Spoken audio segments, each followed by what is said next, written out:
Bonjour, c'est Dr Madani. Merci de me retrouver sur mon canal Aloha Santé. Aujourd'hui, je vais vous parler de la dermite du siège. Alors, c'est une pathologie qui est fréquente chez l'enfant de moins de 2 ans. Et souvent, on me pose la question de savoir, mais enfin, pourquoi docteur, mon enfant a toujours les fesses rouges? Eh bien, il y a des facteurs favorisant l'apparition de la dermite de siège et qui sont en fait assez logiques. Le bébé a une couche, donc il se crée des contraintes physiques comme la présence d'humidité, il y a des problèmes de friction, il y a le contact bien sûr de l'urine et des selles qui ont des enzymes et puis qui vont un petit peu raboter les fesses et donc les abîmer. Et puis parfois, dans ce contexte-là, dans cette atmosphère-là, ça peut favoriser aussi la greffe de micro-organismes comme des bactéries, des champignons. Et puis tout ça, ça va former la dermite du siège. Alors comment on reconnaît une dermite de siège? Comment on fait le diagnostic? C'est super simple, vous l'avez déjà vu certainement plusieurs fois. Ça va être les fesses de bébé qui vont être rouges, mais la particularité, c'est que la rougeur va se situer au niveau des convexités, pas au niveau des plis. Donc au niveau des convexités, c'est la dermite du siège. Alors, qu'est-ce qu'on doit faire? La première chose à faire, c'est d'avoir la bonne attitude en respectant des règles hygiéno-diététiques. Il faut bien sûr changer la couche de bébé souvent, ce qui veut dire concrètement toutes les 4 heures chez un enfant. Et puis, s'il y a des selles, à chaque fois qu'il y a des selles, il va falloir changer sa couche, il ne faut pas le laisser avec ça. Chez le nouveau-né, donc l'enfant de moins d'1 mois, par contre, il faut être un peu plus sévère, c'est qu'à chaque pipi, il faudra changer sa couche. Au niveau du nettoyage, on utilise souvent les petites lingettes, il faut vraiment éviter ça parce que c'est assez érosif, c'est assez abrasif, pardon.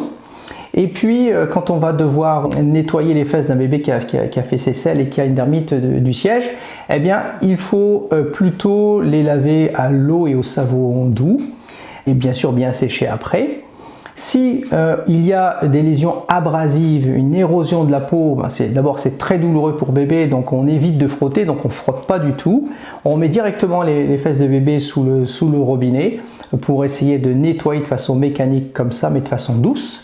Et puis, s'il reste quand même des selles accrochées, le petit truc, c'est d'utiliser une boule de coton qu'on va tremper dans l'huile minérale pour décrocher délicatement les selles qui sont restées accrochées. On peut bien sûr laisser les fesses de bébé à l'air le plus souvent possible. Maintenant, au niveau médicamenteux, qu'est-ce qu'on peut faire? L'essentiel du traitement, ça va être un traitement topique. En première ligne, bien sûr, ça va être les fameuses crèmes barrières. Comme leur nom l'indique, c'est de faire un effet barrière entre la peau fragile de bébé et puis les selles et les urines. Il y a Zincofax ici au Canada, mais il faudra utiliser le 40% chez un bébé qui est abîmé, et puis ou Pénaten 10%. On peut utiliser parfois des corticoïdes topiques qui vont diminuer, c'est un anti-inflammatoire puissant, donc ça va diminuer l'inflammation des fesses. Bien sûr, on utilise les faibles pourcentages de corticoïdes topiques chez les petits. Et on va faire une cure courte, on va faire 7 jours de traitement, le temps que ça commence à bien cicatriser. On utilise également, s'il y a une greffe microbiologique de champignons, on va utiliser les antifongiques. Généralement, c'est 2 fois par jour, matin et soir. Et là, la durée de traitement est un peu plus longue, d'au moins 15 jours. Parfois, dans les cas extrêmes où il y a une greffe bactérienne, on va être obligé de rajouter un antibiotique. C'est quand même pas la majorité, c'est même plutôt rare quand on a réussi à appliquer le traitement dont je vous ai parlé précédemment. Mais parfois, on utilise des antibiotiques féroces pour traiter une bactérie qui se serait greffée à cet endroit-là. Voilà en gros le traitement qu'on propose pour les dermites du siège. Alors pour moi aujourd'hui c'est terminé, j'espère que ça vous a intéressé et puis je vous dis à la semaine prochaine. Bye!